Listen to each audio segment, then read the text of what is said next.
ICT মন্ত্রণালয়কে ঘিরে, ICT এবং ডিজিটালাইজেশনকে ঘিরে আমরা অনেকগুলো পত্রিকায় দেখি যে প্রচুর আমরা অনিয়ম এবং করাপশনের কথা আমরা শুনি। এটা অনেকগুলো রিপোর্ট হয়েছে, আমরা এটা দেখেছি।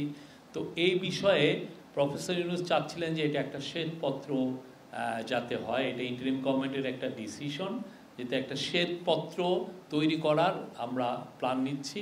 এবং এই শ্বেতপত্র তৈরি করার জন্য একটা হাই পাওয়ার কমিটি, আপনারা দেখবেন 1-2 দিনের মধ্যে এটা একটা হাই পাওয়ার কমিটি করার চিন্তাভাবনা আছে। এবং এই কমিটিতে ওয়ার্ল্ডের সুনামধন্য ইকোনমিস্ট যারা আইসিটি নিয়ে কাজ করেন তাদেরকে ইনক্লুড করা হবে। তাদের মূল কাজটা হচ্ছে যে এই যে ডিজিটালাইজেশন, ডিজিটাল বাংলাদেশের নামে যে ধরনের অনিয়ম এবং করাপশন হয়েছে, সেই করাপশনকে কিভাবে করেছে, কত টাকা এখান থেকে পাচার হয়েছে, কিভাবে সুনির্দিষ্ট করাপশনে কোন কোন জায়গায় বেশি বেশি মানে মানি পিলফার হয়েছে, সেই পুরো জিনিসগুলো দেখা এবং এর ফলে আমরা কতটা অ্যাফেক্টেড হয়েছি পুরো একটা, তারা এই কমিটি একটা পুরো একটা 1-2 মাসের মধ্যে তারা একটা হোয়াইট পেপার প্রেজেন্ট করবে। আপনারা জানেন যে প্রফেসর ইউনূস একটা পুরো যে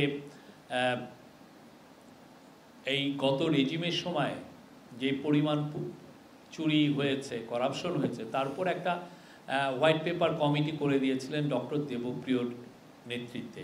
তারা পুরো ইকোনমির সমস্ত খাতগুলোই দেখেছে। তো এইখানের এই শ্বেতপত্রটা পুরোপুরি হবে হচ্ছে আইসিটি খাতে, ডিজিটালাইজেশনের খাতে, কিভাবে অনিয়ম হয়েছে, কিভাবে করাপশন হয়েছে। এই শ্বেতপত্রের মাধ্যমে ওই সরকারের সময় সম্পাদিত সকল ধরনের চুক্তি এবং প্রকল্পের ডিপিপি, সকল অডিট রিপোর্ট তদন্ত করা হবে, তদন্ত খতিয়ে দেখা হবে। জানেন যে ইউএইর ইকোনমি তো খুব ভালোভাবে গ্রো করছে, তো ওদের বাংলাদেশের থেকে ওয়ার্কার নেওয়ার একটা ডিমান্ড অলরেডি আছেই। তো আমরা আশা করছি যে আমাদের সাথে যে টক্সগুলো ফ্রুটফুল হলে এটার দুয়ারটা খুলবে, বাট এখনও টক্সটা চলছে এবং আমি বলবো যে টক্সটা যেটা কথাবার্তা হচ্ছে এটা একটা পজিটিভ ডিরেকশনে আছে। এই জিনিসটা তো পুরোপুরি তলানিতে চলে গেছিলো, এইটা নিয়ে কোনো কথাই হতো না। এবং এই ক্ষেত্রে দেখা যাচ্ছে যে আমাদের যারা এসেনশিয়াল লোক যারা ওইখানে যায় তারাও অনেক ক্ষেত্রে ভিসা পাচ্ছিলেন না। এই অবস্থা এতটা খারাপ পর্যায়ে চলে গেছিলো। আমরা সেই জায়গার থেকে রিটার্ন করেছি।